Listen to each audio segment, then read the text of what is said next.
Assalamu alaikum wa rahmatullahi ta'ala wa barakatuhu.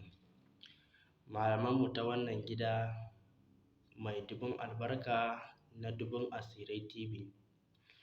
Ina yi ma kowa fatan alkhairi.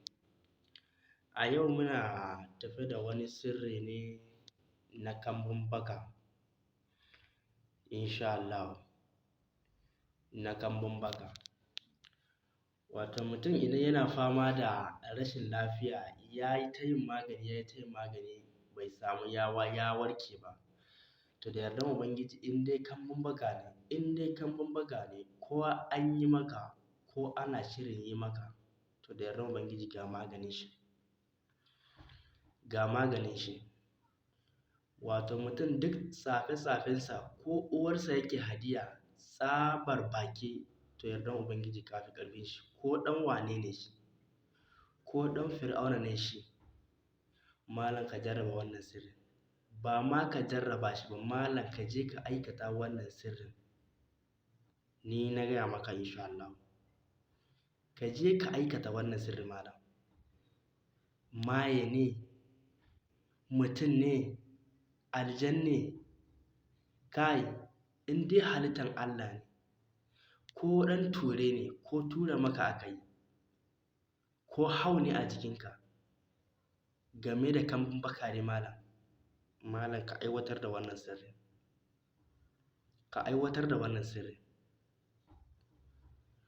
Duk girman mutum, saboda tsafi ko uwarsa yake hadiya ko yana zina da uwarsa, astagfirullah malam ka aiwatar da wannan sirrin.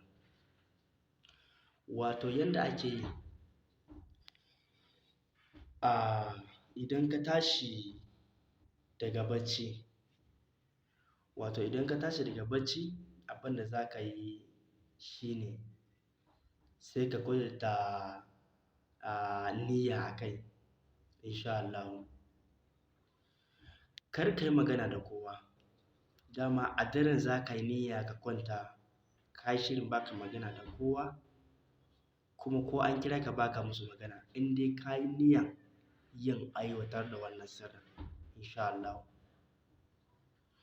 To malam yanda za ka yi, in ka tashi daga bacci, sai ka yi astagfirullahnka da hailala da salatin annabinka. Malamai dai kowa ya san wannan, kafin a fara addu'a ana yin shimfiɗa, an sani, yawwa.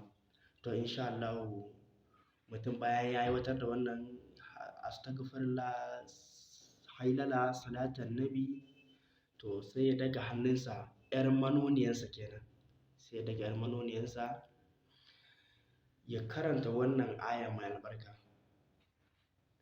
وَجَعَلْنَا مِنْ بَيْنِ أَيْدِيهِمْ سُدًّا وَمِنْ خَلْفِهِمْ سُدًّا فَأَغْشَيْنَاهُمْ فَهُمْ لَا يُبْصِرُونَ.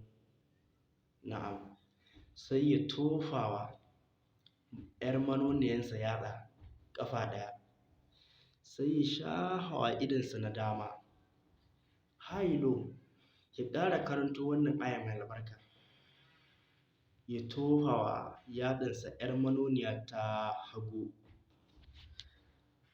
hailo ya ƙara shafa wa wannan idaniyar nasa na hagu. To da yardan Ubangiji duk kambun bakan da ke jikinka ya karye, ba wanda ya isa ya